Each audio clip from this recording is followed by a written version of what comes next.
Welcome to the Piece of Me podcast. This is your space for all things peace, positivity, and finding balance to live your best life.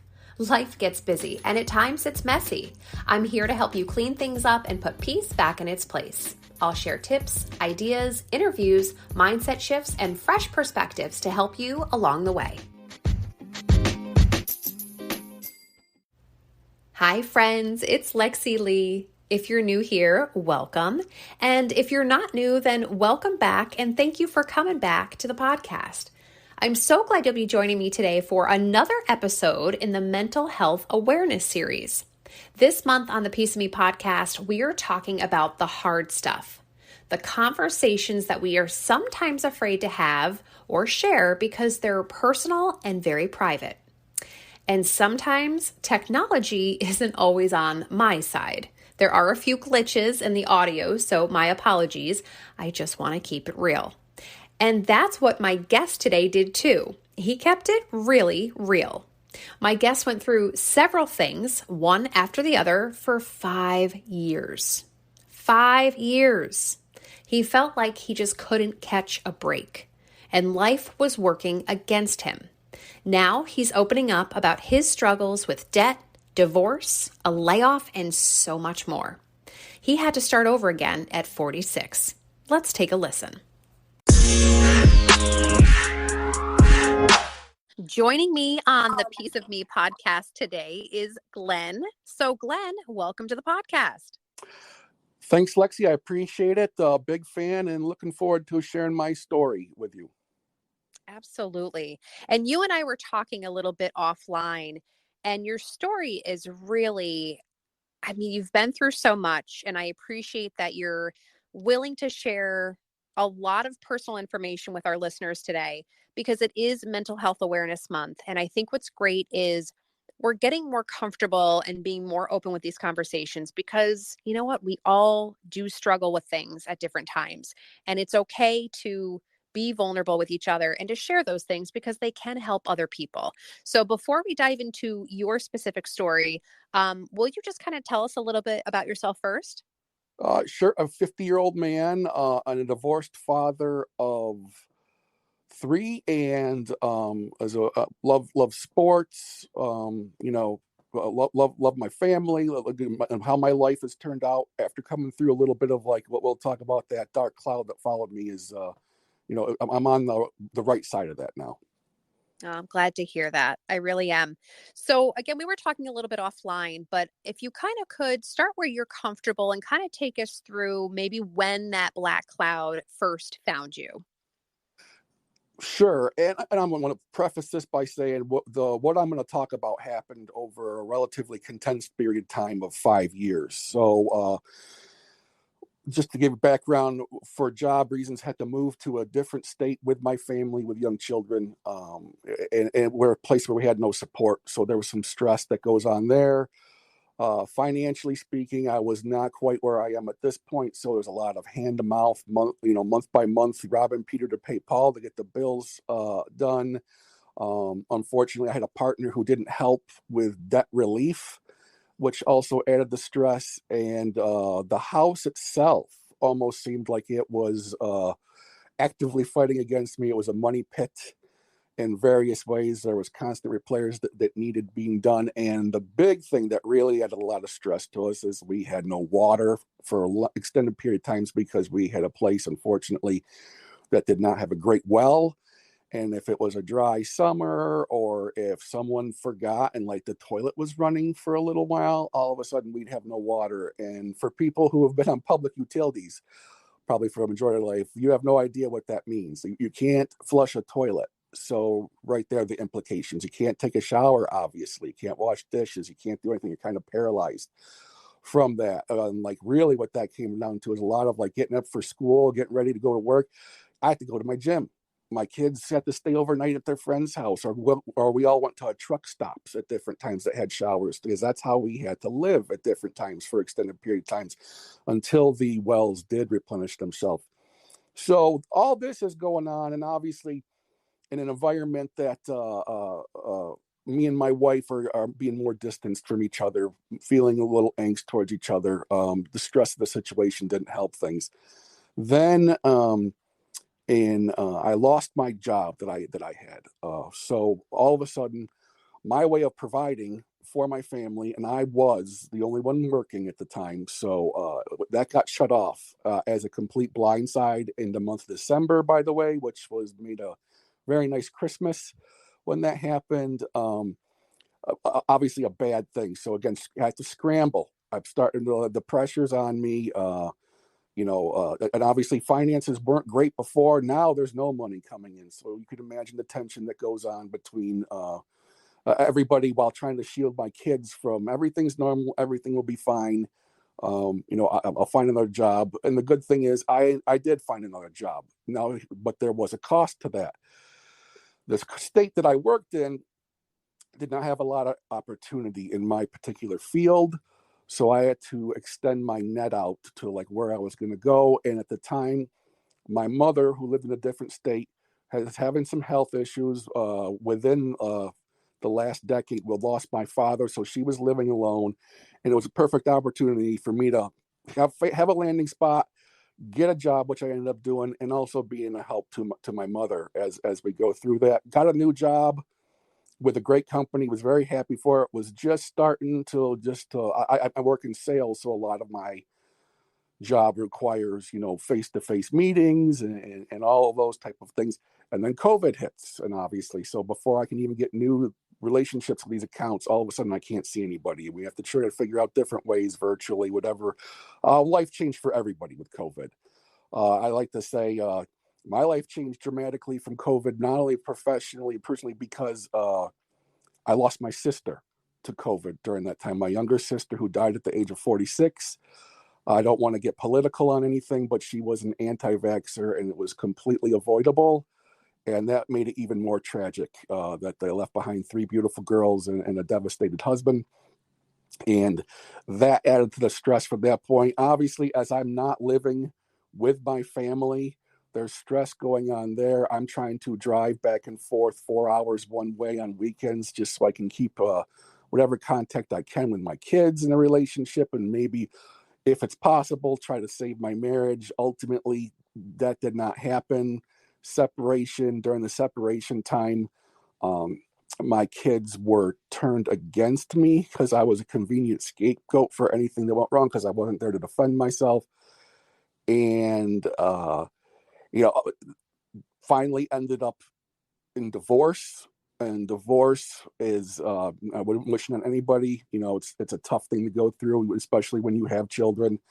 But for the man and the primary breadwinner, I'm telling you, it hurt me financially, where like basically half of my bring home now goes somewhere else, which obviously has an effect on me financially, being able to try to take care of myself on top of the alimony and the child support that goes with it.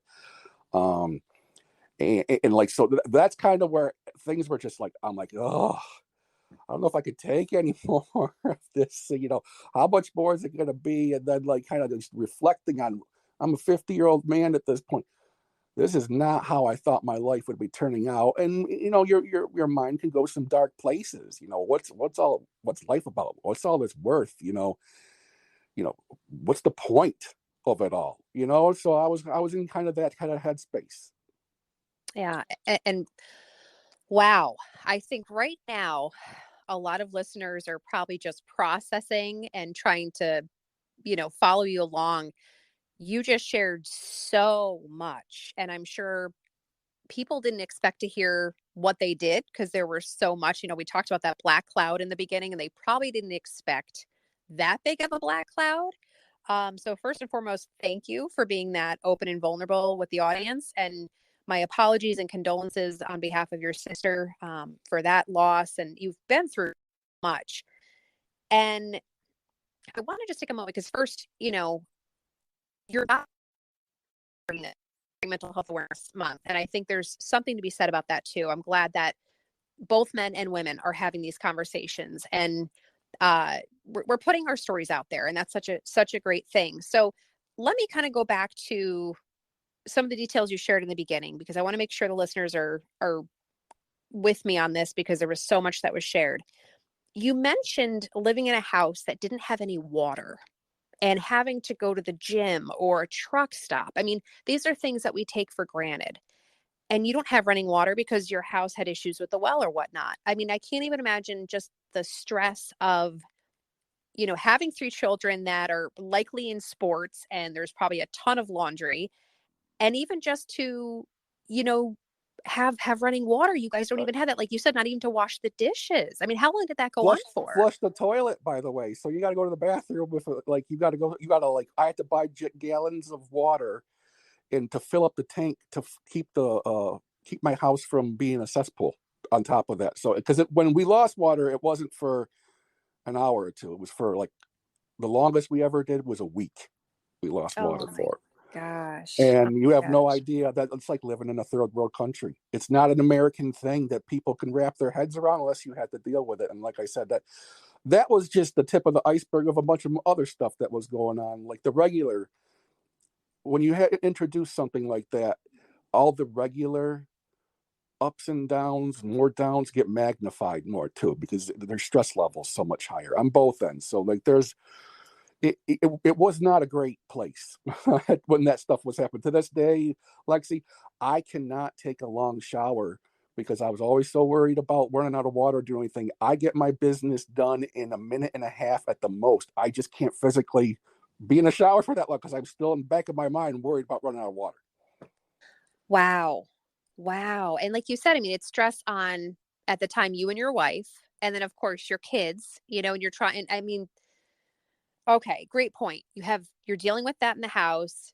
You said that obviously debt was, you know, getting worse, the financial crisis of trying to fix this well, it's not happening. And then, you're in this rocky marriage already. You're the breadwinner of the home, and then you're laid off completely unexpectedly and before the holidays, no less. So now Yep. there's the stress of Christmas for your children or whatever holiday you might celebrate. But now you've got that on your shoulders too. Yeah, and that again, trying to keep a stiff upper lip, and again, you don't want to expose your children to like that amount of stress because they were younger at the time. Like they don't need to know about this. I'm gonna find a way to like. So again, I shouldered the burden, um, and for that, and again, it did force eventually. What did force my wife to go out, and she had to get a little bit of a job too, which she didn't necessarily appreciate doing on and the stress of that, a new thing for her. So I get it just piled on. But you know what? There's part of the thing. I'm a traditional type of person with traditional values. Being a man, I'm a provider. You know, it doesn't matter circumstances. You got to go out and make it happen. And so there was a time I went. It was December, January, February, but I fortunately I was only unemployed for 3 months before I found my next job. But as I said, I found my next job, but it was a different state. It was, uprooting my whole being and to a certain degree, my family but I had to do that because, you know, gotta feed the kids, pay the lights gotta be on, all the things that go with that. So yeah, again, it was not a great time. Sure. And just to kind of go back there too on your time frame. So then after that happens to you, thankfully, I mean, you said only 3 months, and that's stressful. I mean, 3 months not knowing what or when you're going to find your next job, and if And it's that going had to be financial implications on me too, because no money, like I probably did what a lot of people did when they lost it. I had to dip into my 401k, which set me back behind in retirement, which is also another stressor that goes on to it. So I mean, we were able to get through it, and we are fortunate. Like the bottom line is, people can. My story sounds pretty bad, but I know people have it worse than me. There's no question about that. So, but I think what's kind of a little unique about me is the one thing after another, after another, after another, after another. And you're kind of like, oh my god, like, can I get a break? Can I just take a breath for a minute of just have some silence and some calm for just a moment before the next tragic thing happens? right.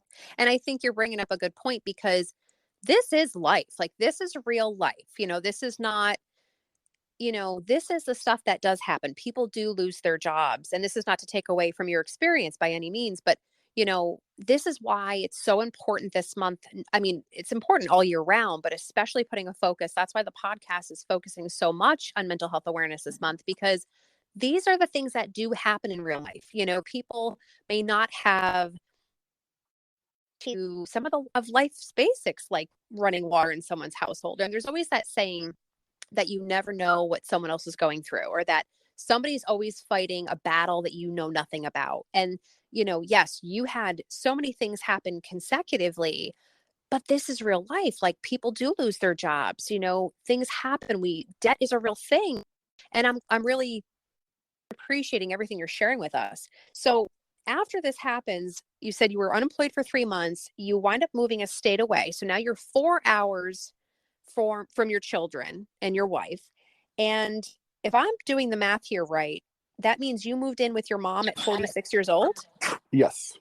Which Okay. obviously that's no one's ideal plan. Okay. And I know we had a little bit of an audio tech glitch there, but all I was saying was that you had to move in with your mom at 46. And that, like you said, that's not something that you were planning for. And that can't be easy. And then from there, obviously, as you said, COVID has affected all of us and all of us so differently. And then unfortunately, you had experienced the loss of your sister, who was also 46. And this is your younger sister. Mm-hmm. And you mentioned your father had already passed. So now it's just you and your mom. And then mom's health is declining, as you mentioned. Your divorce gets finalized. And now, as you said, you're doing great with your job, but you have less income because of, the divorce being finalized and having financial obligations to your family. So, I think first thing is just taking a breath and, letting everybody just kind of process everything they just heard. So, wow. Okay. Now, that's the dark cloud. So let me ask you this. Do you feel like that dark cloud has lifted a little bit, or is it still kind of following you? No, I think it definitely has. I mean, obviously my life isn't completely recovered from it. I am still, living with my mother, which isn't ideal again as a 50-year-old man. But again, I look at it in a certain way where we help each other out. Like again, her declining health, she has trouble with mobility, the multi-story house where I take care of a lot of things for her. So I'm glad I'm here for it, and I'm glad I was here for her too when my sister did pass, because obviously her losing her baby for such a crazy reason, parents shouldn't outlive their children, bottom line. I was glad I was here for that. So a lot of as this stuff has happened to me, I'm trying to turn it a little bit, like, okay, it's not that bad, and I got the advantage of this, and trying to look at the positives as much as you can. Additionally, when all this stuff was going on, I'm not one of those people like social media. I have 1,000 Facebook friends. I got friends. They're very few, but the people that I do have are people that you can ride or die with. I count on, so it's more of a quality over quantity type of a thing, and they got me through this. Again, a lot of this was, if you're experiencing stuff like this, you can't internalize it, or you can, but if you do, it's going to express itself in some kind of, whether you're real health, mental, something's gonna give. So you got to let that stuff out. You got to be able to talk to people, and I was fortunate enough to have people in my life that I talked to on almost a daily basis. A lot of it was, I enjoyed hearing their life wasn't going all that perfect times either. So again, it helps you're not alone on this stuff. Everybody's dealing with some stuff. And then I kept people around me who, when I did express some of the things that were going on with me and just needed a moment to vent and be like, it's tough sometimes just getting up in the morning and not having people like, oh yeah, and then I went through this too. And there's some people out there, and I advise anybody who has these people in their lives to prune them out of your circle. Um, they got to make everything eventually about them, or they got to one up you with stuff like that. And I was able to get rid of some stuff like that in my life, and that helped too, when you're not having to deal with that. And then also, again, there's a lot of stuff that happened to me that was out of my control. So try to control as much as you can in any situation. So, for instance, going through divorce, started going back to the gym, getting some confidence from that. Picked up the guitar again, and kind of like developing that skill, using that part of my brain that I haven't used in a long time, and try to do some things, some of the free time I have, instead of wallowing my own self pity or woe is me, using it to try to be a better person or improve myself in some way. And that's ultimately what got me out of this. And I think the more positive you are, the more positive your energy is out there. Like I think that gets reflected back on you. Like if you're going to be negative and everything's negative all the time, and I certainly had enough excuses to be that. Some of that might have been me, but what I was putting out there. So again, trying to shift what you can control mentally and trying to shift how you look at things. That's what got me through it. Mm. And something, I've noticed a theme with a lot of people that I've spoken to who have really gone through some really trying times and some really awful experiences. There's so much personal accountability. And you just mentioned that you took it upon yourself to find the positive, and that, these things happened to you, but you didn't stay there. You knew that you had to kind of find the silver lining, find the reasons, find the positive in the darkness, because, or I should say the light in the darkness, because it is easy to feel like these things are happening to you and to stay in that space, but that's not a fun place to be. So I can really, I just noticed that is that there's this constant theme. And there was something else you said that I really agree with too, that, it's almost like when you have these things happen to you in life, whatever they might be, but they tend to be bigger things. You do see certain people show up for you, and you will see other people not show up for you. And those things that happen to you really show you who your, as you said, ride or die people are.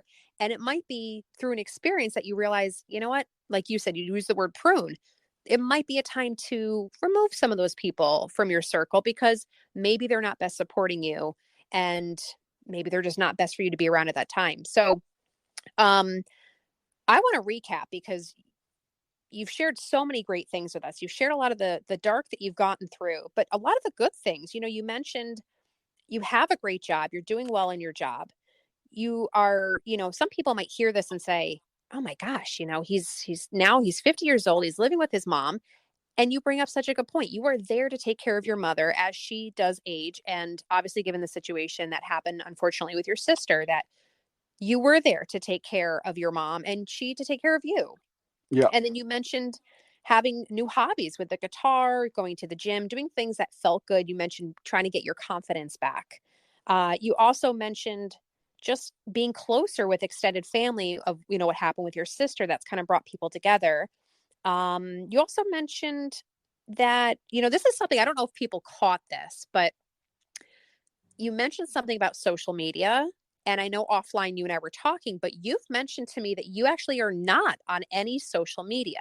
So can I Yeah, ask you? I cut that out a while ago because I didn't find it all that productive. I found a lot of that, obviously, and this isn't anything that's earth shattering.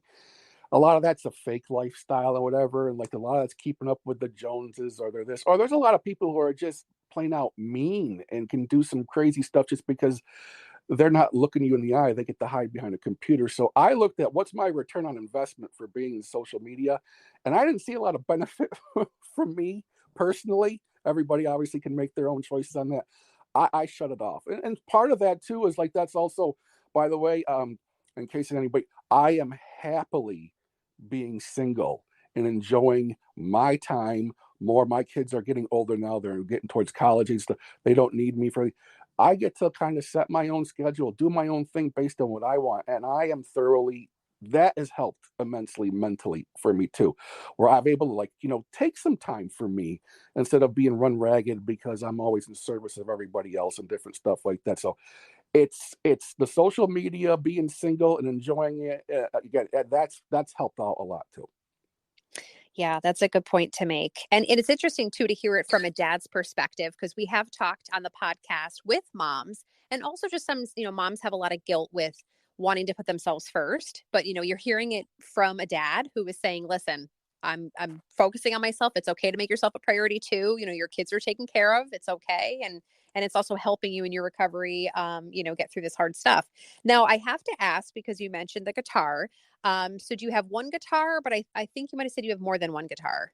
No, I'm okay. I get a little extreme um, of the collecting kind of stuff. So actually, I have 15. I got two, uh, 13 of them are electric, two of them acoustic. So again, I've kind of got my own space, my own time, my own little man cave. I enjoy playing guitar. I enjoy hanging them on the racks and my walls and look at them. They're almost like works of art for me. So again, something get something, call it a distraction, if you will, but get into something to help you get through some of those dark places. And that's one of the things guitar do it, and then sort of the collecting that I've been doing with them since.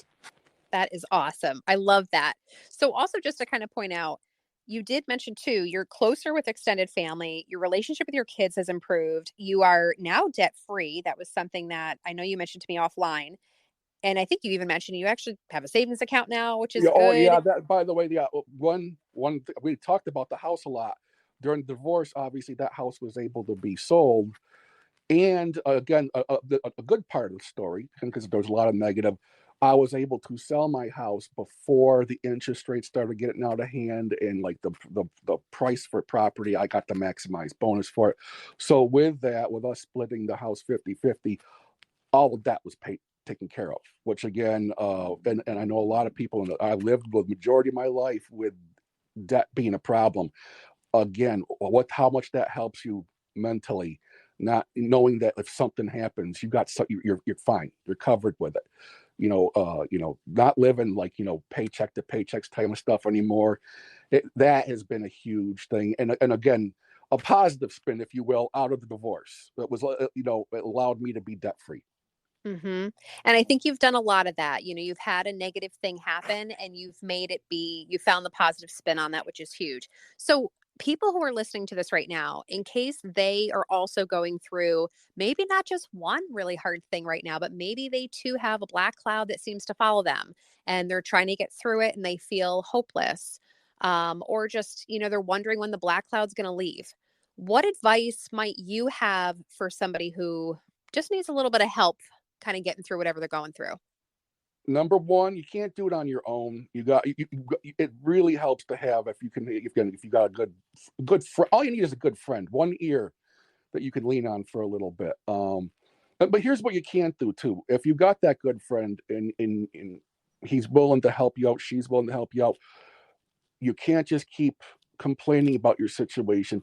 You have to try to do something about it.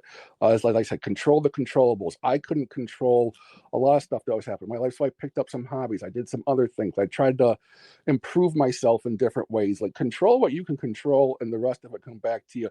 But again, you don't want to be too much of a burden on anybody either. Like there's nothing more frustrating than someone again who's going to complain, and they have every right to. I'm not saying, but then do nothing about it. So ultimately, have that person, have some kind of support network that you can rely on, and then take charge of what is your life as much as you can. In even the smallest way, it helps you feel like you have a little more. Stuff isn't just happening to you, you're making stuff happen. So kind of flipping the script a little bit with that. And again, and understand nothing is good all the time, nothing is bad all the time. So again, I went through, like I just described, a 5-year period. I'm coming out of the end of it in a lot better spot. So again, the bad does not go on forever, the good does not go on forever, and just be prepared to deal with it. And again, control what you can control as much as you can, and again, try to have, like, lean on your friends, lean on your family, whoever that may be. Have a confidant to help you get through it. And listen, my story's not unique, and there's people who have way worse than I did. But when you're in it, when you're living it, it doesn't seem like that sometimes. So understand too that, like, no matter how bad you got it, someone's probably got it worse than you. Mm, mm. These are really good takeaways. Now, is there anything that maybe I haven't asked you, or any last words of wisdom, or anything else you'd like to share with the listeners today? I think I'm actually kind of exhausted from, from that. So no, like I said, just everybody out there, you're not alone.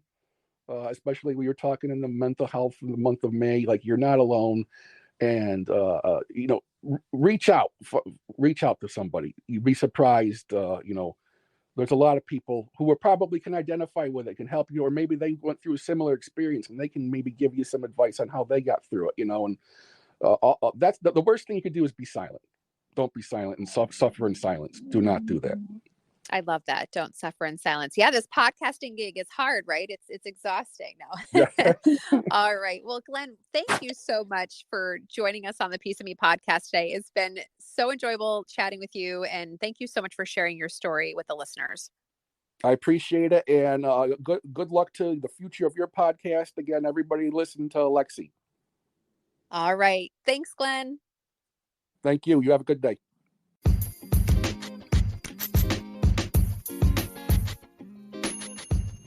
I've created this space to help you live your best life. If you want to help support the podcast in return, I'd be forever grateful of your support. Please give this show a rating or share an episode with a friend. You can also join me on Instagram at the Piece of Me Podcast. Let's stay connected.